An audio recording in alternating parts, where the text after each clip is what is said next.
Good morning everyone and welcome back to another YouTube video. If you haven't seen my previous video, go watch it, but it sort of all explains about how I've just been selected to run for Great Britain at the European Road Running Championship, and yeah, going to be training for the halves. But guess who just got selected for the GB team?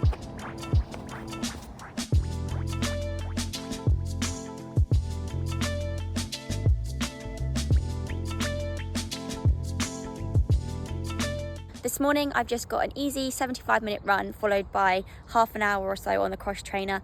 I tend not to run much longer than that at the moment, just to reduce the impact on my legs to prevent injury, and then if I'm going to go longer I'll go on the cross trainer.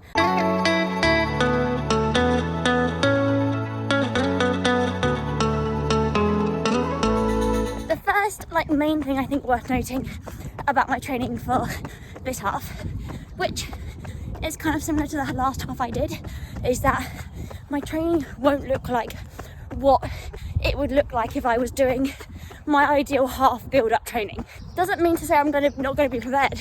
I'm going to be very prepared, but just due to where I am at in my journey and my past injuries, I just can't do the volume sort of required for a half specific training. I know I've said it so many times, but my goal this year really is consistency, so I can't just suddenly up my training because that would probably cause an injury.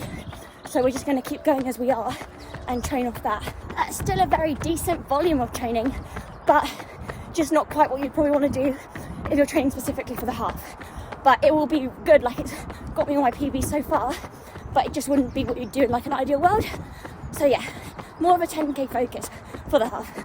And I feel confident going into a half of that level of training, absolutely.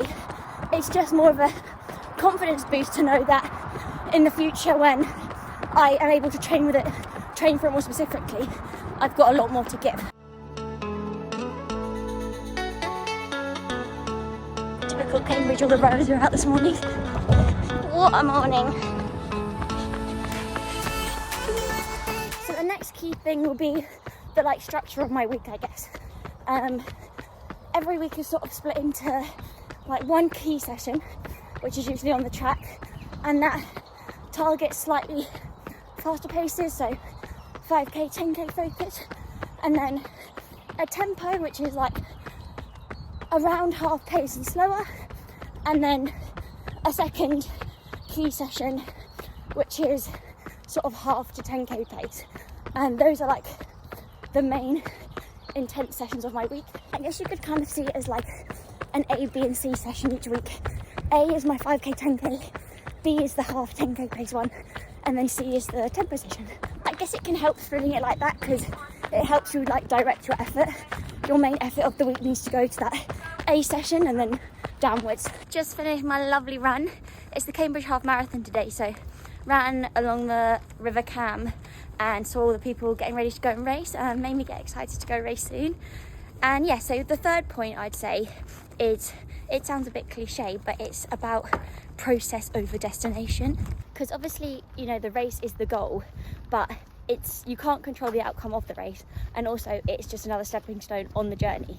So it's all about enjoying every single week, and my focus is just being as consistent as I can, and making sure each week is good and I'm enjoying training each week and it's going in the right direction. And then whatever happens on race day happens, and you can't control the result, but also knowing that whether the result is what you want or it's not what you want, it's just another stepping stone in the journey.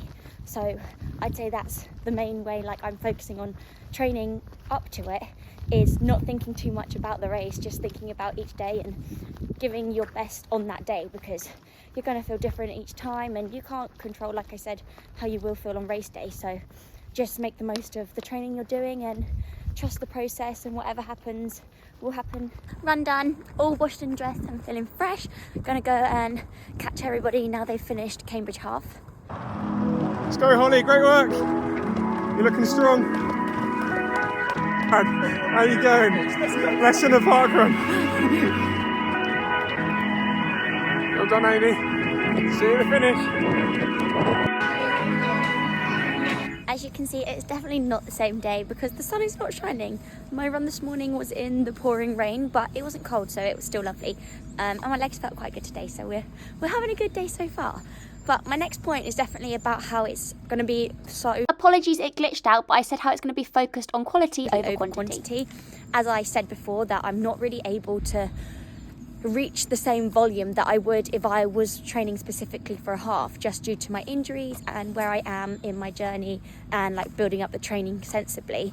So the focus is really quality, like making sure my sessions are as good quality as they can be, not smashing them, because we don't want smashing over here. We just want quality B+ sessions, and keeping the easy days super easy. So when I have got an easy run, there's no pace set for what I'm going to run. I just go out and I go at whatever feels right for my legs. And if that's 30 seconds a kilometre slower one day, but then 10 seconds faster the next, like, that's completely fine.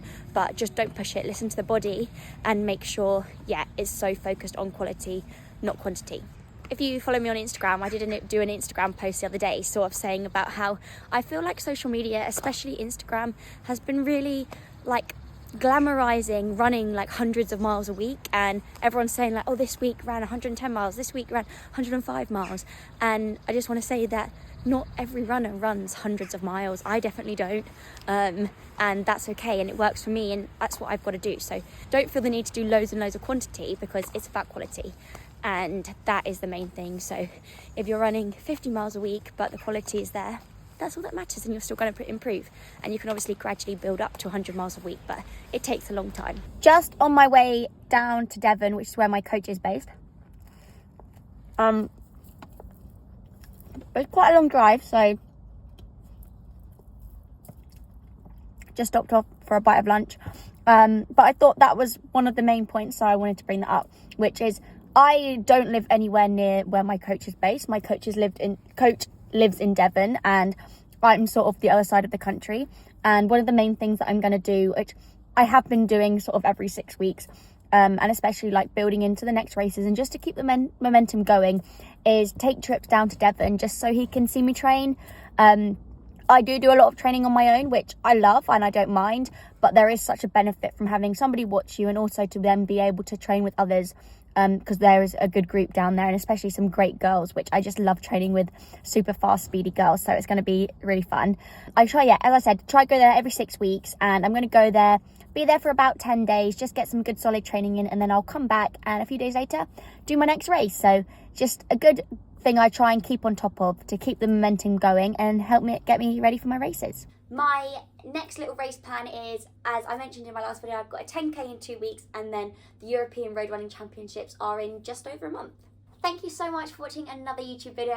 As always, don't forget to like and subscribe and follow along for the road to Belgium.